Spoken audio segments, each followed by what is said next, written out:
Two hash tables, same size, same data, one runs at O of 1, the other quietly degrades to O of n.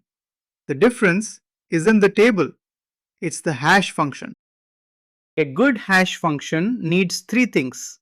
It has to be fast to compute, it shouldn't be a whole algorithm in itself, it has to spread keys uniformly across buckets, no clustering, and it should minimize collisions even though no hash function avoids them completely.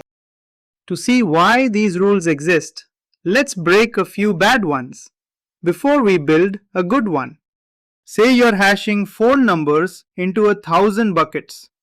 Using the first 3 digits seems reasonable, but those digits are the area code. Everyone in the same city collides into the same handful of buckets.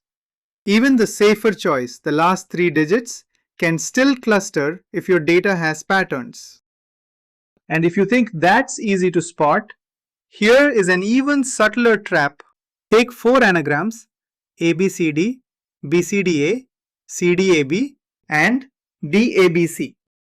A naive hash, sum up the ASCII value of every character, gives the exact same total for all 4.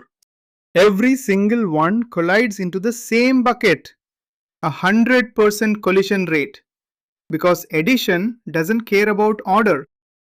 The fix: make the order matter and break up the patterns. Instead of just adding characters, we multiply each character's value by a prime number, like 31 raised to its position. Why a prime number? Think of primes as a mathematical blender. Because they don't divide evenly into other numbers, they act like a scatter effect, ensuring our results spray uniformly across all the buckets instead of clumping up into predictable patterns. Now those same 4 anagrams yield completely different hashes and land safely in different buckets. One thing we've skipped so far, that weighted sum isn't the bucket index itself, it's way too large. To shrink it down to a valid slot, we map it using modulo math, dividing by our table's capacity and taking the remainder.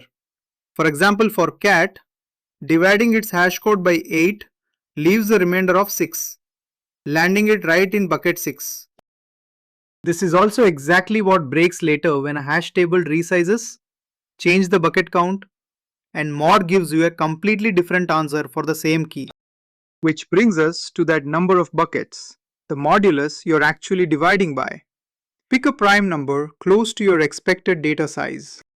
Powers of 2 only look at a hash's lowest bits when you mod by them, so a weak hash function clusters badly. Primes force the whole hash value to matter, avoiding those hidden patterns. A good hash function gets you a valid index once. But what happens if the key itself changes after that? Next, the mutable key bug that quietly makes your data unreachable.